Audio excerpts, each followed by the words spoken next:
Just weeks ago at PAX Unplugged, while the wonderful Matthew Mercer gave his keynote presentation to a captivated audience, I was stuck like outside of that room because even though my wife and I got there 30 minutes early, it was already full and they wouldn't let us in.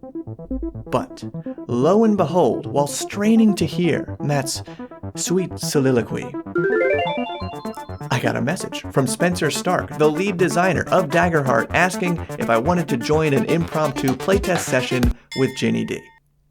And obviously I did. So we're going to talk about all 14 character ancestries revealed during this Daggerheart playtest. Like this cute little frog guy, like just look at that guy. Like he's ready for a little adventure. The classes and some other options for making your very own Daggerheart character. Because I'm Bob, this is where we learn how to have more fun playing RPGs together. And the huge caveat to this entire video is that Daggerheart is still being playtested. None of this information is official yet, nor do I have a photographic memory, nor do I have photographs of everything, mostly just this little frog guy. But the first thing we did was choose our character's class. From what I remember, there were the Bard, played by Ginny D, the Rogue, the Sorcerer, played by fellow YouTube person Pointy Hat, the Druid, the Ranger, the Warrior, the Guardian, and the Seraph.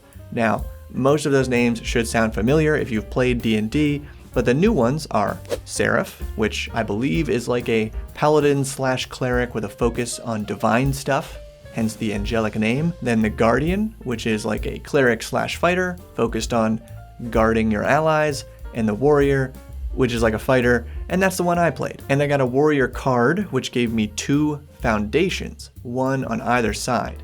These were basically options for a stripped down subclass, giving you 1 feature.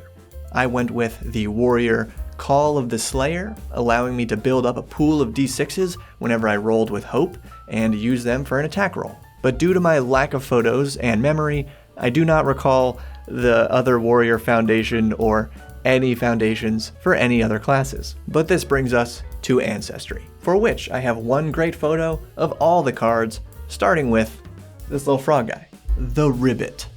Is that not the best name you could think of for a frog ancestry? Those of Ribbit ancestry resemble a frog in humanoid form with protruding eyes and webbed digits. If we really try to zoom in on the art here, we can see that, he's got his big adventures pack with just a little stick on it, a tiny lantern, a leaf here as armor, I guess. And this was a lot easier to see in person, but the crossguard of his sword is actually a little acorn cap.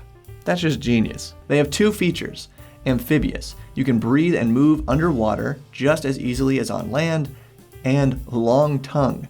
You can use your long, powerful tongue to grab onto things close to you. You may also mark stress to unleash it as a close weapon that does 1d12 physical damage. Stress is a thing that, in a way, helps you avoid taking damage. Like, we're not really covering that in this video, but the summary is you don't want to build up a lot of stress. So marking it in order to use that is a little bit of an exchange. And before we leap to the next one, get it, like leap, like jump, like a frog. If you're enjoying this exclusive Daggerheart content and you want to see more, like immediately, I already posted this whole picture of the Ancestry cards with pictures of my full character sheet, the weapons, and more over on my Patreon. I'm probably going to make more videos about the Daggerheart playtest, but Patreon is just the best place to get a behind-the-scenes look at what I'm working on, because my patrons are the ones who allow me to make videos and publish RPG stuff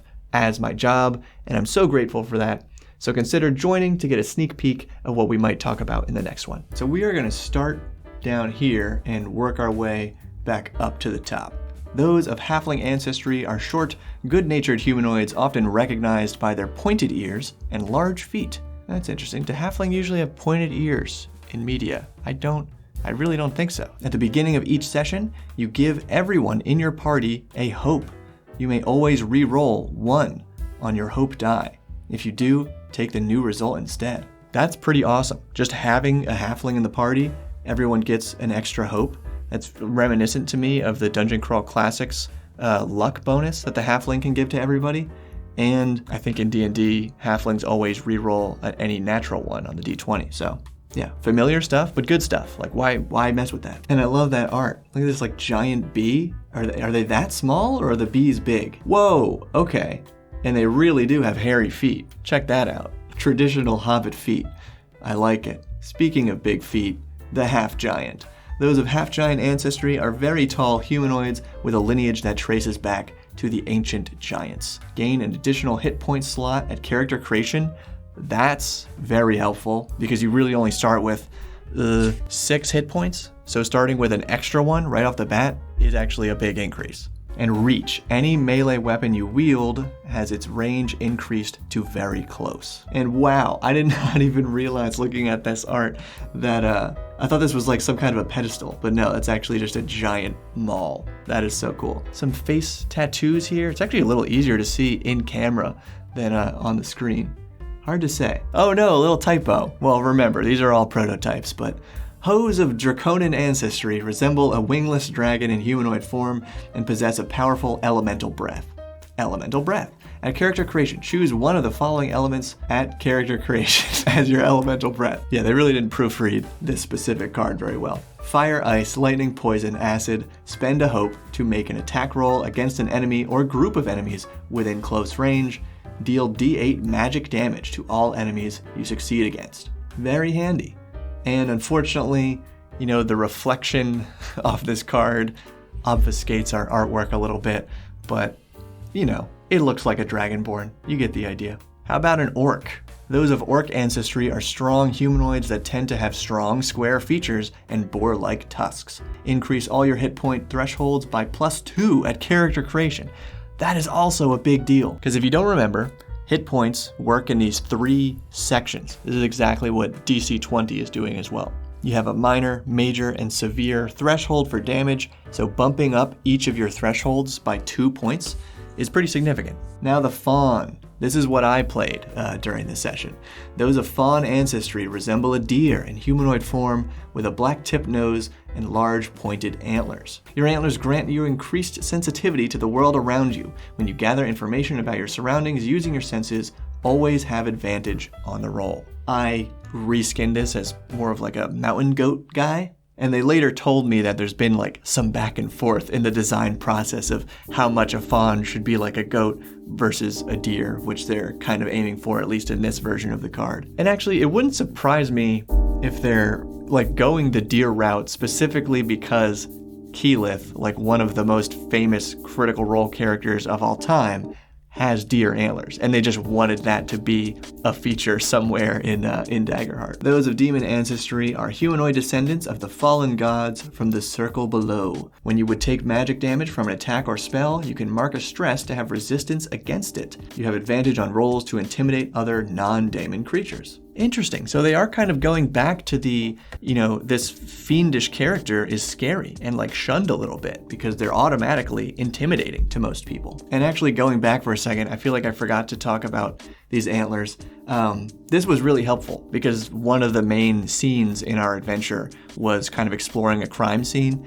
And so I was like trying to tune in my horns, in the case of me being a goat guy, to pick up some clues, and it was just like a fun roleplay moment that came right out of the card. Those of dwarven ancestry are typically short humanoids adorned with thick facial hair. Increase your armor score by +1 and permanently add 1 armor slot at character creation. Now I think this is like outdated because we didn't have armor scores, we had an armor die, and whenever you had incoming damage, you could roll that armor die to reduce the damage. Obviously, you cat person.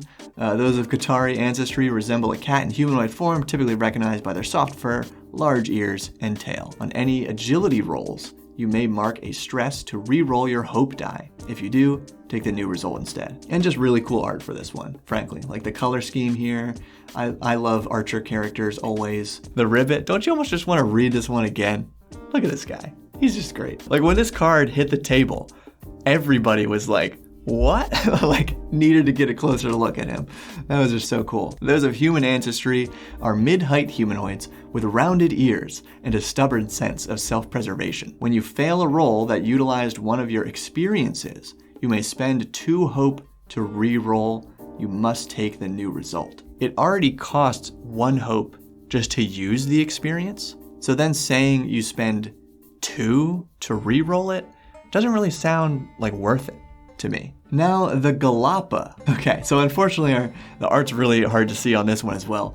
But so to fill in the gaps for you, those of Galapa ancestry resemble turtles in humanoid form, often with a large shell and thick skin. The shell on your back always protects you. Roll an additional 1d6 when reducing incoming damage using armor.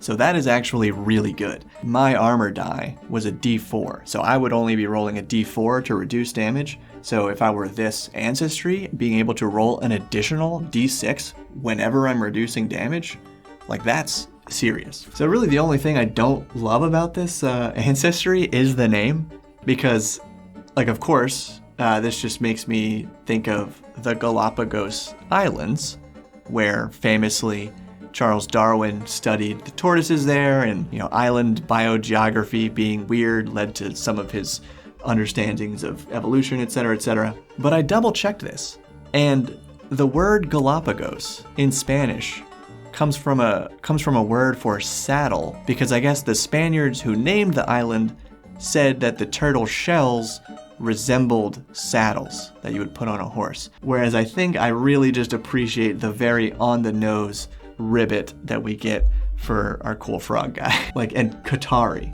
okay, obviously. Damon, yes. Fawn, of course. A fawn is also a word for a baby deer, not just a goat guy in fantasy. Dracona, obviously dragon-like. Galapa feels like a real stretch compared to the other naming conventions of these ancestries. But anyway, the elf.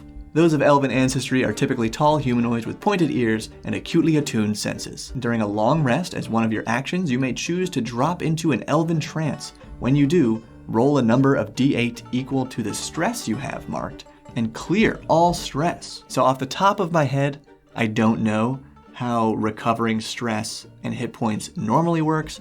I do have the written out information for how short rests and long rests work, so that's something we could probably cover in a future video, but I assume this is just better than normal. Those of Clank ancestry are typically mechanical beings that have usually acquired sentience through arcane, technological, or other means. Decide who you were created by and for what purpose.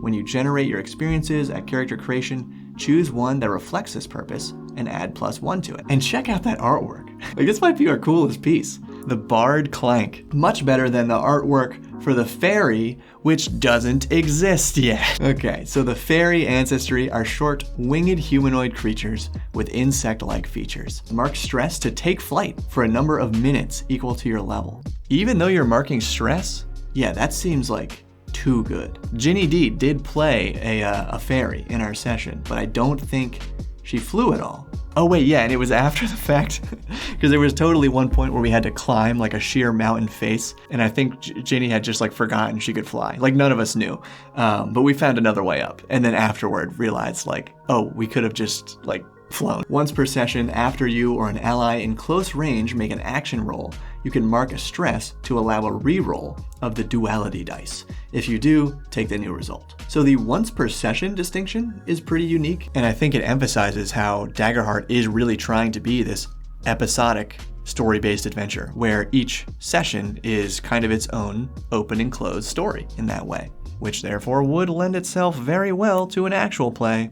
Just saying. Now, I also remember the method for assigning our attribute values, how initiative worked in combat, which was pretty unique, how we selected equipment, how to level up, how to rest, and more. So if you'd like to see a new Daggerheart video, prove it to me by getting this one to 5,000 likes, which should be really easy because that's what I asked for on the previous one, and it ended up with over 7,000 likes.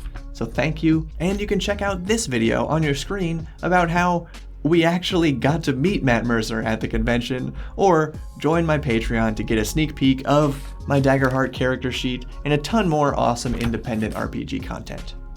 Thank you, and keep building.